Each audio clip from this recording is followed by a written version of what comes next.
Good morning, everybody. Welcome. Good morning and welcome to Cloudforce, Washington D.C. It's great to have everybody here. Today, as you can see, we're sold out, and we just want to thank everyone for being here. We have over 1,000 people here in the room today, and we have lots of people in our overflow rooms here in the convention center as well. The way today came about is kind of a funny story, but I was here in Washington, D.C. about a couple months ago, meeting with a number of our customers and having a dinner for some of our customers. And I said, when was the last time we did a Cloudforce here? And we kind of were checking. It's like, gee, it's been a couple of years since we were here. I'm like, we need to come back here and do a Cloudforce. And here we are 2 months later. And I want to thank my team for making that happen. And specifically Linda Lynn, who's in the back, and Elizabeth Pinkham and their teams. And also, today is a very exciting day because we're going to do something completely new. Now, this happens every so often, but what it turns out is that we are right now beginning our march to Dreamforce. How many of you have been to Dreamforce before? Can you raise your hands if you've been to Dreamforce? Okay, so quite a few, actually.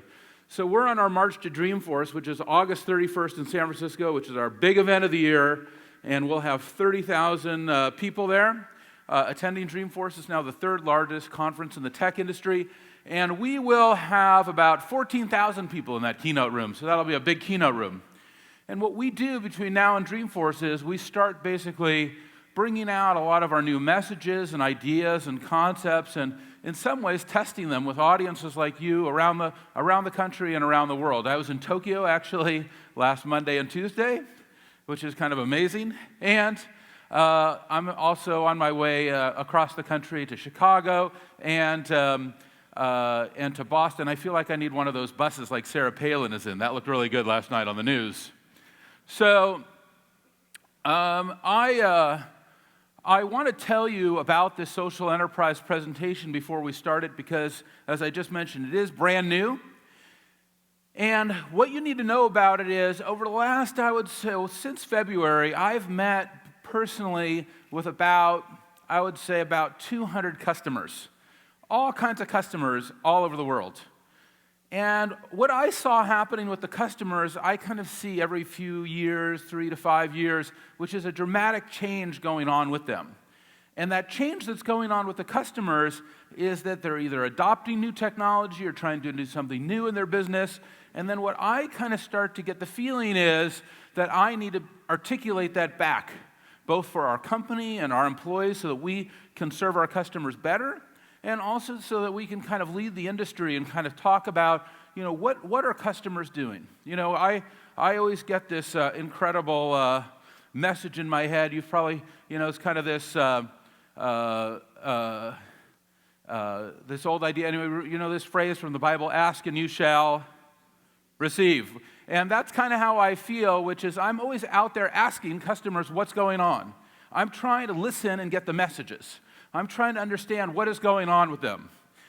And today we're going to unveil this new presentation. So this presentation is called the Social Enterprise, and this idea, and you're going to see this diagram quite a few times today, this idea of a social enterprise, this is what I see companies really trying to do. And today is many ways a seminar, and it's also many ways a workshop, because if I have an outcome for you for today, for the program, it's that you'll leave being able to define what your organization will look like as these changes in the industry occur. So the social enterprise itself, whether it's the social networks, whether it's what you're doing inside your organization, what you're doing with your products, we're going to talk about how you're able to transform your organization to become more efficient, to create higher revenue, to create higher margins. All these things come out of the social enterprise. But first, let's talk about today. Today is an exciting day. It is Cloudforce, Washington, D.C. We do have over 1,000 people here. The last time we did a seminar here in Washington, D.C., we had 400. Pretty incredible growth. And that's because the cloud is just changing and growing and evolving. There's more things happening and more action going on in the cloud than any other part of our industry. We've got 21 leaders speaking here today for you, 9 breakout sessions, and we have 33 demo stations as well. Before I start my presentation, this is our safe harbor statement. For those of you who've seen me do a presentation before, you've seen it. If you haven't seen it before, you can look it on the web and you can read it there. It kind of discloses what's going on in this presentation and is a basically a safe harbor statement under the Private Securities Litigation Reform Act of 1995. I won't read the whole thing for you, but you can see it there. You can go on our website and see the rest. I go all around the world, and what is my message? My message has been for 12 and a half years that the cloud is coming, that this is about the cloud, that there's this transition that is happening from mainframe to client server, and we're heading into cloud computing. And about 13 years ago, I had my job at Oracle. I was a senior vice president there, and I said, I'm going to quit my job, and I raised some money with myself. I put some money in. Larry Ellison, who's the CEO of Oracle, put some money in. I went hat in hand with a lot of my friends, and you'll read about that in a book you'll get here today called Behind the Cloud, which is the story of our first 10 years. And we really felt like this is a big shift that's going on. And behold, we might have been onto something, because you can see how we've grown since that point. Today, we're the first cloud company to exceed $2 billion in an annual revenue run rate, which is what we announced our earnings about 2 weeks ago. We're the fourth fastest growing company in the United States, according to Fortune magazine. And we had 34% revenue growth year over year in our first quarter. And you can see how we sailed really right through the recession. And that is the power of the cloud. And the other power of the cloud is this. This is our customer growth. This customer growth, which is about over 100, basically 97,700 paying customers, not including the customers that we provide our service to for free, which are the nonprofits and NGOs. We're going to talk about them in a second. And we've really become a global standard for enterprise cloud computing. Now, we serve a lot of different companies, small companies, medium, and the largest and most important companies in the world. How many people here have less? How many people have less than 1,000 employees in your organization? Raise your hand. Okay. How many people have more than 1,000 employees in your organization? Raise your hand. Isn't that interesting? We do that all over the world. It's about half and half. And it used to be when I was at Oracle, we wouldn't basically address companies less than 1,000 employees. We probably wouldn't address companies with less than 10,000 employees. But the cloud is the great democratizer. That is, it can handle whether you're trying to put 100,000 users on our service or one user on our service. To us, it's the same problem. That's the power of cloud computing. It's this multi-tenant shared model.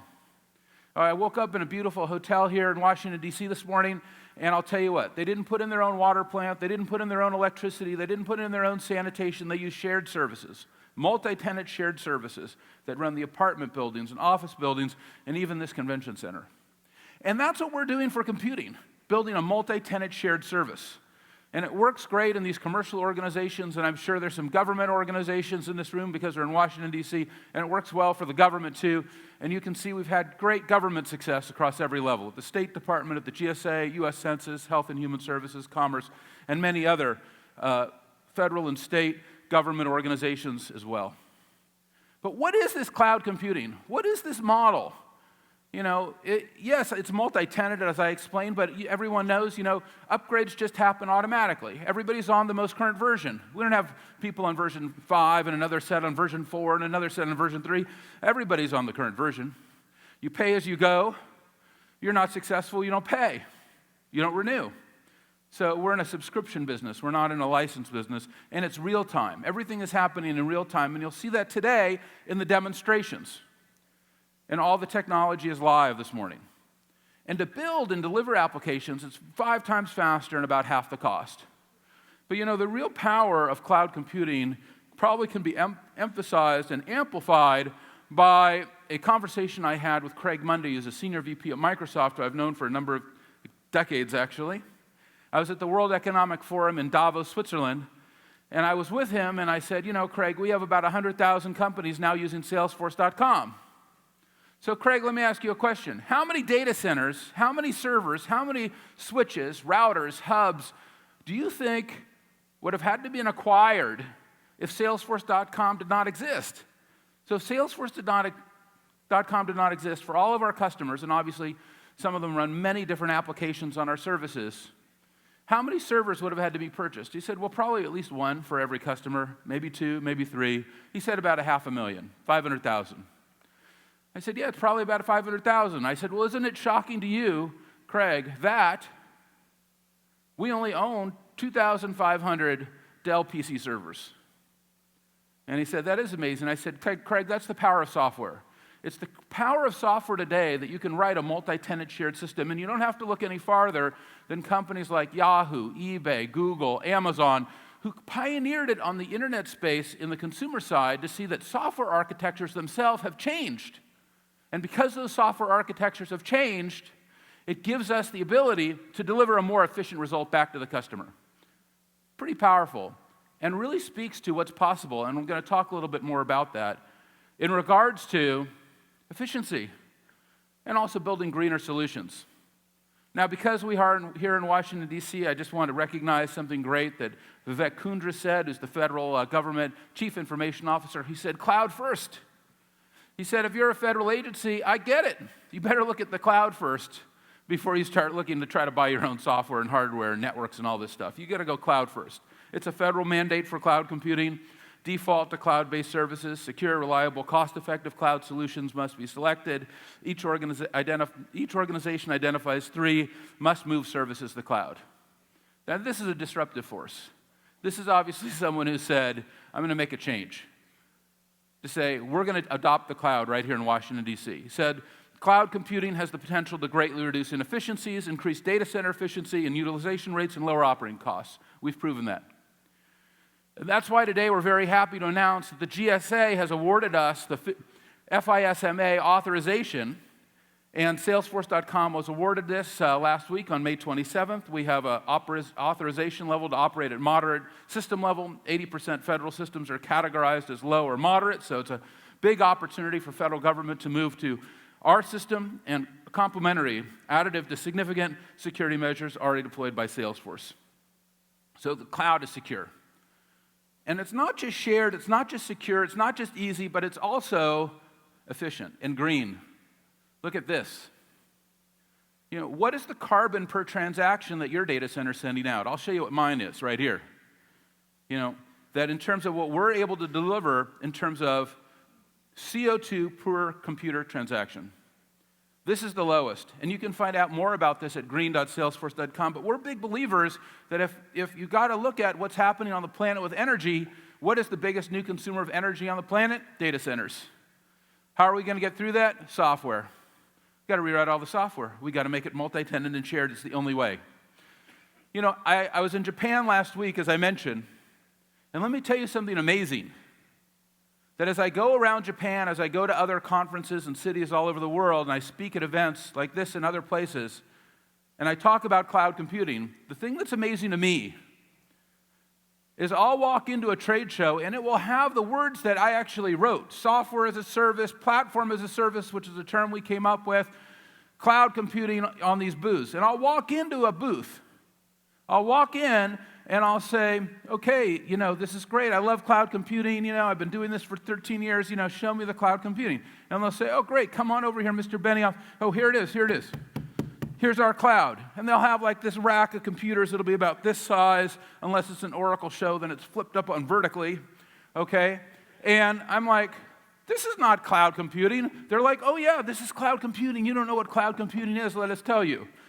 I'm like, if it's about more hardware, it's not about cloud computing. That's certainly something that I've said, that Werner Vogels, the CTO of Amazon, has said, but if it's about more hardware, if it's about more software, it's not about the cloud. If it's about more upgrades and updates, and you're doing your own upgrades and updates, it's not about cloud computing. If it's not about automatic scale and elasticity in everything that you build so you can go from 0 to 1 million users instantly. I was having a conversation with a friend of mine who lives here in town last night, and we were talking about disaster relief and how important it is that if you're going to do disaster relief, that you can just deploy instantly to millions of people. And the problem is you can't warehouse your hardware and your software like the way you warehouse your vaccines. So cloud computing is the perfect model for that. So you have instant scalability and democracy. We saw how the cloud serves companies of about any size. And integrated apps marketplaces like the App Store is on the iPhone and on the iPad, the ability to instantly add more apps and that energy efficiency. But let me tell you, because when I talk to people here in this town and other towns around the world, it's not clear what is cloud computing, because there are these cloud naysayers out there, cloud confusers, cloud FUD makers.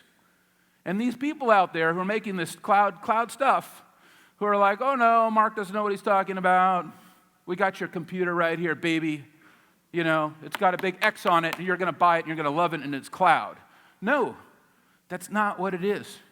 Because let's go through the cloud computing test and see if you're dealing with a real cloud. Is it the true cloud? Or in Washington, D.C., do we need to be aware of the false cloud? Because the false cloud is not efficient, it is not democratic, it is not economical, and it's not environmental. So we've got to talk about what is the real cloud computing, right? That's what we have to talk about. And we've been broadly recognized for innovation in the cloud by every major, consultant, journal, on and on and on. Because we're all about what is the innovation in the cloud. So we've been pioneering this new technical model, and we've been pioneering this new business model now for over 12 and a half years, and saying the industry is going to change, and we're going to change with it, and we're going to lead that change. In addition to the new technical model and business model, we're also saying we want a new philanthropic model. And the new philanthropic model is when we were a small private company on our first day, we took 1% of our equity, 1% of our profit, and 1% of our time and put it into a 501c3 public charity. And that's Salesforce Foundation, which has given away now tens of millions of dollars and runs 10,000 organizations for free on our services. We don't charge nonprofits and NGOs to use Salesforce.com. And we give away hundreds of thousands of hours of community service every year. All of our employees get 4 hours paid time off a month, 6 days a year, in addition to their vacation. We've written about this, and we usually have some nonprofits show up here at the event. So if you're with a nonprofit or an NGO, would you just stand up and be recognized whether you're a nonprofit or NGO? Got a couple here, fantastic. Thank you very much. And the reason that I have them stand up is because it's you, the commercial customers, who can actually help these nonprofits the most. They need your time, they need your technical resources, they need your volunteerism, your mentoring, your support, because they don't have big IT organizations like you do in your company. Ladies and gentlemen, let me tell you what I love about my job. What I love about my job is the change and the dynamism, and what goes on in our industry constantly is amazing to me. I can't believe that every few years we are dealing with a dramatic new paradigm in our industry. That is what is amazing to me. So when you look at this chart, I look at my own history in our industry, and what I see is I see us going from mainframes, which is where I started programming, into mini computers, into client-server computing. Back when I was at Oracle, we were showing people how to get off of their Data General and Hewlett-Packard mini computers and how they're going to move to this new client-server environment. And then we saw this amazing shift happen on the creation of the browser. Because for the first time, what we saw was an incredible thing. We basically saw that with the browser, you could start to deliver really highly functional web apps. And we saw that because we saw great new apps like Amazon emerge and Google emerge and eBay. And that's when I said, wow, if they can do this, if they can sell me a book like this, I can do business software in this way. And so we went from web apps, and all of a sudden now we all were having these mobile phones, and we saw these social apps. But what I've seen over the last few months now is something amazing occur, which is we're moving into what I call this post-PC revolution. It's a term I actually got from Steve Jobs when he launched the iPad 2.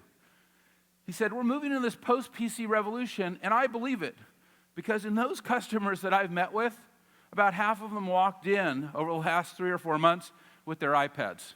It was kind of shocking to me. Yeah, let me give you some other examples. You know what? The last time I was here in Washington, D.C., this slide right here, social networking users, passing email users, was not true. But now it has. How many of you have an account on Facebook or Twitter? Raise your hands. Look at that. Is that amazing? That's change. That means what we're doing on the internet is changing. Look at this. Where we're spending our time on the internet is changing. I was talking to a good friend of mine. We're talking about websites are becoming less and less important. It's what you're doing on Facebook that matters. This is where people are spending their time. These old websites are dying off. People aren't spending their time on websites. Or look at this. Look at this post-PC revolution slide. You know, desktop computers flat to down. Netbooks, laptops flat to down. But tablets, smartphones, how many people here have a smartphone with them? Raise your hands. Right. That didn't take rocket science. Here's how many of you own an iPad? Raise your hands. wasn't even around a year ago. Kind of amazing. So this change that's happening is amazing, and it's not just about the consumer. I can tell you when I've been talking to these customers for the last few months, it's about the enterprise. Look at the shift that's going on inside the enterprise. Look at this share shift where CIOs are saying they're going to put these new devices inside their companies. But let me tell you something amazing. I used to come to Washington D.C. and I was putting computers in school when I was with Oracle. We had a $100 million program called Oracle's Promise, Healing the Digital Divide. And it kind of occurred to me over the last 3 or 4 months, and then my team was working on these slides with me, and they're like, this is like a new digital divide you're talking about. And I'm like, what is the digital divide? And it's like, you know what's amazing that's going on? The thing that's amazing is customers are in the cloud. They're on these social networks. They're on these mobile devices. They're in these communities. They're in these new forums. They're making conversations and making decisions, and they're in this new place. But the thing that's amazing is that there is a crack in the cloud. And the crack in the cloud is that the customers are all kind of ganged up together over here, and they're kind of fully disintermediated away from their vendors and suppliers, and in some cases, even their employers. That they're using these new technologies to kind of congregate and create their own communities. We certainly see that in the Middle East, don't we? And it's true in this commercial environment as well. And more, what we can see is that this idea of a crack in the cloud needs to be healed. And the only way you're going to do that is if you, as a company, as a customer, as an organization, as a government, as whatever, you have to fully adopt and embrace and go as social and as mobile and as open as these customers are. So how do you do that? That's the thing. And I think that as I've talked to these hundreds of customers over the last few months, that's what they are all asking us. How do we do this? What do we do? And of course, we've kind of had a few different ideas, and Dan Elron is sitting here from Accenture. He's in the second row, and I walked him through some of my ideas. He's like, oh, your idea is just a bucket of parts. Because you got a bucket of parts. You don't have an answer. And that didn't feel very good, Dan. Thank you. So what I was trying to do was, hey, what is the message? Well, the first thing that I see then, and I went out and I was looking for, I got to find out what are the most innovative, most exciting, most incredible companies doing. Number one is they are connecting to public social networks. They are listening on these networks, listening to them. I was with a customer last Tuesday in Tokyo, a large telecommunications company, and I said, well, we're talking about this technology. What are you doing on social networks? He said, nothing. We went onto the social networks. We went onto Twitter specifically, typed his company's name. Every 9 minutes, he had a customer talking about him. He had no idea. Not listening. Engaging. How do you engage customers on these social networks? How do you market to them? Everybody here is on the social network. I hope that we're all marketing to these people, communicating with them, engaging them, and listening to them. So one of the most interesting, most exciting examples that I found, and that's what I want to share with you today, is some of these examples, is a company called Dell that you've probably heard of. And down in Austin, Texas, they have built, looks like a network operations center or a missile command center, I don't know what, but it's not, it's a social media center. It's a social media command center. And it's a huge part of their campus, and they are monitoring 22,000 conversations a day, monitoring 11 languages, 13,000 employees trained in social media. They are listening. And this was step one. The best companies are listening, measuring their brand sentiment. And they had a video. I brought it with me. I wanted to show it to you. It's 3 minutes. Let's roll the video. It's a really, really proud day for us here at Dell. As you know, we are all about customers and we are all about listening. And what you'll see today is the unveiling of a major milestone in the power for us to listen to customers. One of the founding principles of Dell is really about listening and learning from our customers and being able to take that feedback and improve. And so you can imagine why I'm so excited to see all this come together, and really want to thank you all for the great work. So I'm going to hit the button here, and we're going to go ahead and get started. So.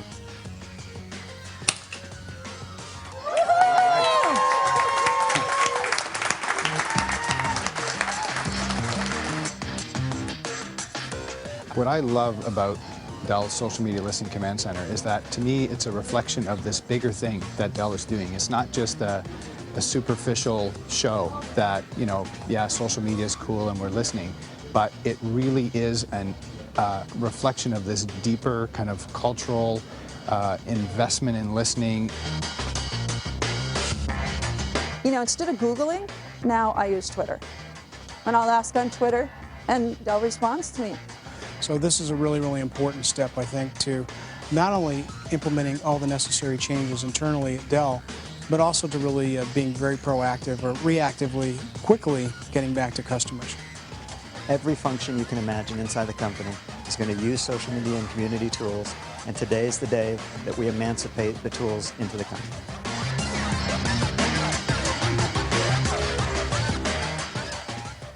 So I just thought that was a great video, and I wanted to share it with you because I think it brings a really new message that is just not something you would have seen just 5 years ago, right? There was no need for it. But today there is a need for it. You've got to listen. You have to listen more proactively.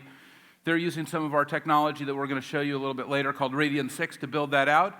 But you've got to listen. That's number one. What's the second thing you have to do? You got to engage. I was in Europe with a great airline called KLM. I don't know if you've heard of it, but it's a smaller boutique airline. It's based in Europe, and they're doing something amazing. They're really engaging with customers on the social networks. And when you go on to KLM and you can try this and you start posting on their Twitter page, they start talking to you. Start talking right away. They don't ignore you. They're not waiting, to see what you're going to say. They're like, hey, how's it going? What's going on? Oh, can I help you? You need to book a flight? You need to book a reservation? Does something need to happen? And you can do right away, you start to see them engaging with you. But what you need to know is that behind the scenes, they're actually threading your conversations and storing it in customer records and keeping the conversation. So when you actually call the call center or you call the contact center or you email them, they've also have that whole conversation threaded. They're paying attention to you. They're keeping track of your data. So they know who you are, and they remember you, and they remember what you've said. That seems to me, the next generation is CRM, actually. $24 billion European airline, 130,000 Twitter followers, 220,000 Facebook fans. Reduced first call resolution to an hour using this technology. It's actually based on something called Salesforce Service Cloud. We're going to show that to you in a second. But the point is, number two, is the really smart companies are engaging. They're listening, like Dell is. They're engaging like KLM is. They are not ignoring. Okay, they are interacting with you. And the third one is, I was actually at Disneyland 2 weeks ago. And they're one of our customers. They use our Heroku platform for building applications to deploy to Facebook. And they've built a whole set of applications for people who are coming to Disneyland like me to have a Facebook vacation community, a Facebook photo book sharing. You can see this all if you go to facebook.com/Disney, and Facebook games, and you can plan your Disney vacation and experience adventures online and build loyalty and generate sales. And you know what? They're remembering you. They're remembering you when you're on Facebook, and they're engaging with you, which is kind of a good idea because they figure that if there are 600 million people on Facebook going to 1 billion, they should probably be talking to them. If that's where people are spending their time, based on that Nielsen slide that I showed you, maybe that's where we need to be building our apps. And so with our Heroku technology, we're doing that. We're offering that. We have over 130,000 apps now running on Heroku, 3,000 new apps a week. And that technology is enabling companies like Disney, to have that kind of presence on Facebook. Facebook is also a large Salesforce customer.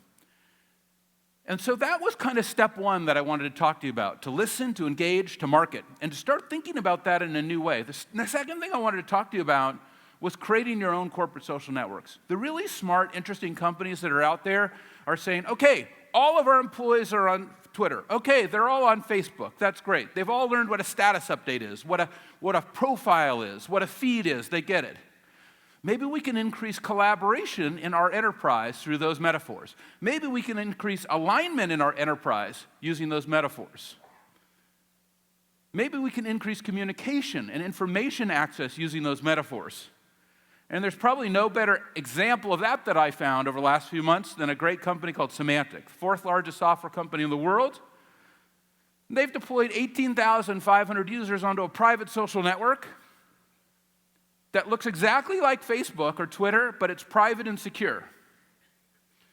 It's based also on technology that we're going to show you later today, probably not a huge surprise, but this idea of a private social network powerful. And Enrique Salem, who's the president and CEO of Symantec, he says that Salesforce chatter on his iPad makes collaborating with 18,000 people easy. I know that I actually have completely transformed my own organization with this technology, but I didn't want to put myself on the slide. Because there's so many great examples of so many amazing customers who are out there. And if you're speaking to a Salesforce employee later, have them show you how they're using Salesforce chatter as well. You'll be blown away.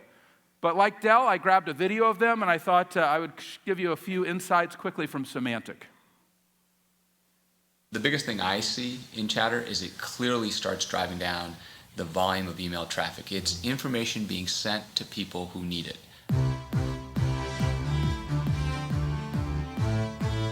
Wherever I am, I can now very effectively communicate with the 18,000 people at our company.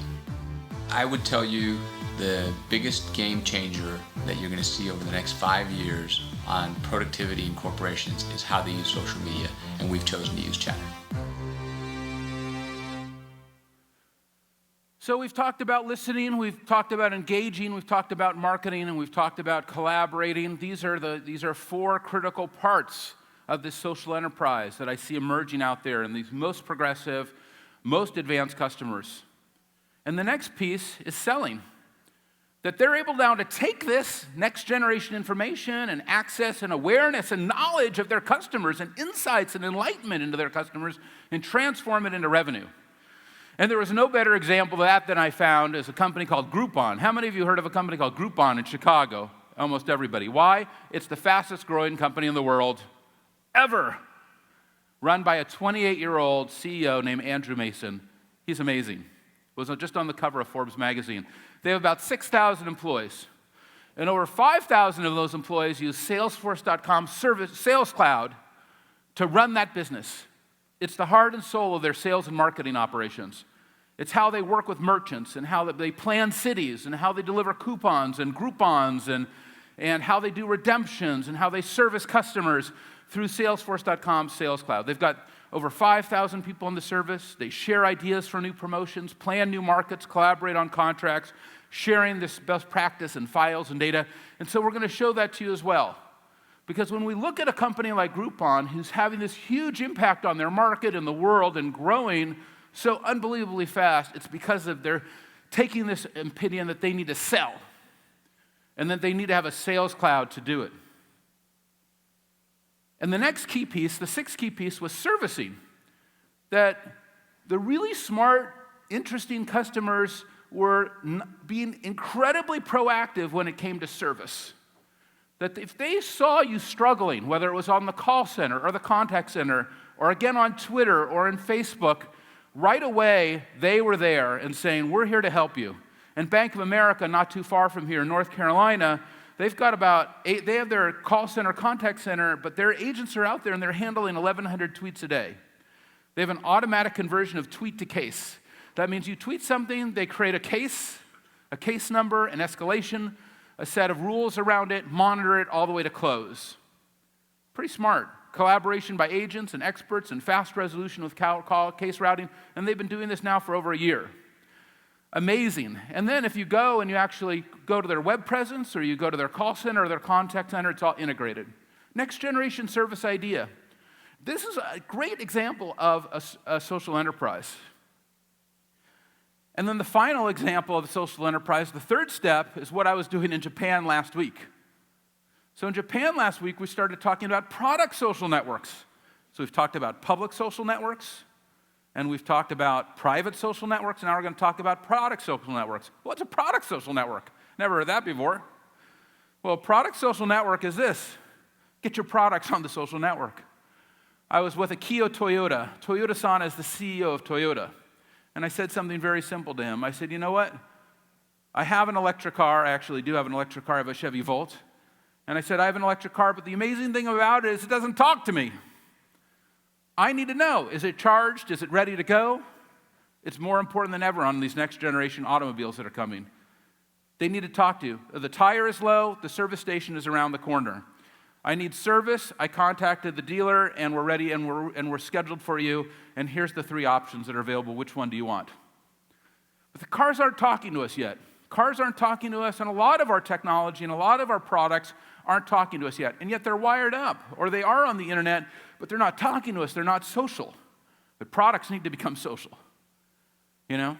If we have social networks, if they're public social networks and private social networks, our products need to talk to us and be more intelligent.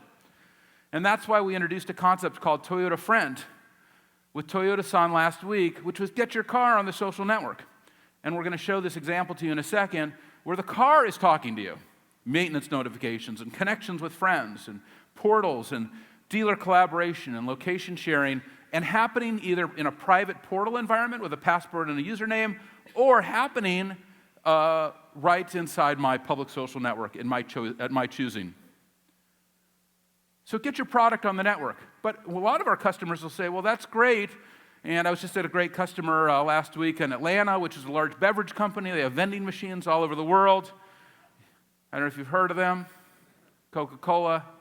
And they said, well, you know what our problem is? Our vending machines aren't hooked up. I say, yes, they are. They say, no, they aren't. I say, yes, they are. They're like, okay, you're right. We're working on the new vending machines. They're all network aware. It's great. It's fantastic. I said, no, the old ones are hooked up. They say, they're not hooked up. Yes, they are. How? Well, you can geolocate them. All your customers are coming up. They got their mobile phone. When they're standing in front of your vending machine, and it's your customer, and they're there, and they're maybe running your Coke app, they know they're standing in front of your vending machine. Why do you not know they're standing in front of your vending machine? Have you thought about that? They're like, no, we haven't. So maybe you should, because why don't you give me a loyalty point for standing in front of this machine? They said, good idea. Then they said, well, I guess we could tell you what product was in the machine now. Well, you like Coke, you like Mr. Pibb, you like Sprite, you like Coke Zero, whatever, and here's the product ingredients, here's the reviews, here's the community that we're geolocating offline. Or I walk into a store and I get a coupon automatically on my mobile device because it hears or receives transmission from a box like something like Shopkick that notifies me that I'm in a network-aware store and says, hey, 50% off right now if you buy this product. So what are we doing to geolocate? What are we doing to get our offline online?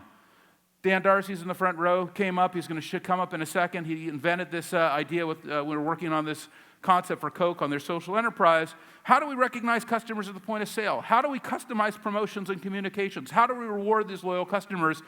Geolocation inside all these phones can be used to increase and enhance that customer loyalty experience. But are we doing it? Are we out there getting creative and building our product social networks?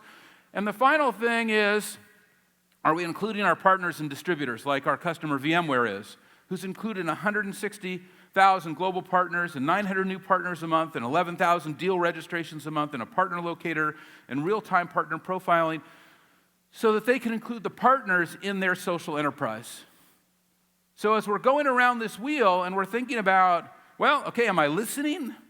Am I engaging? Am I marketing? Am I collaborating? Am I selling? Am I servicing? Am I including products? Am I geolocating? Am I including partners? All of this ends up giving you this tremendous database, a cloud database of what's really going on with your customers, like Avon has built. A complete view of customers, real-time updates from public social conversations, that your related lists aren't just the, oh, hey, it's our customer Bob who lives on White Street and he's, in this city and this is a zip code. No, that's just the data. We want more metadata. We want to know, what were his tweets? What did he say about us on Facebook? What are the things he bought? What mobile device is he using? Where was he? Was he just in our store because, hey, I have that customer in front of me right now or on the phone and I need to build a relationship and I need to give him a highly personalized experience. This is the social enterprise. This idea of being able to go around and really deliver this kind of capability. So we wanted to kind of give you a quick glimpse of that. And what we've been working on is delivering this social enterprise for our customers, delivering this vision for our customers, helping them become that. We've been building a new platform that we're going to be showing you today based on our database.com technology, the lowest cost, easiest to use database technology in the world. If you're trying to lower your Oracle costs or your SQL Server costs or your DB2 costs, database.com is a great place to look. our application development and deployment suite, Force.com, including Heroku, which gives us the ability to build and deliver these next-generation apps using whatever language you know, whether it's Java or Ruby on Rails or our Apex technology, our Sales Cloud, our Service Cloud, Radian 6, Jigsaw, and our App Exchange, all wrapped by Chatter. And we're going to show that to you today, and we're going to show you how to deliver a social enterprise. That's what we're going to do in today's program. And we're going to start by really telling you that one of the key benefits of this social enterprise is everything from more collaboration to better access to information to higher revenues to higher market share to higher margins. And this was great research that had been done on social enterprises by McKinsey.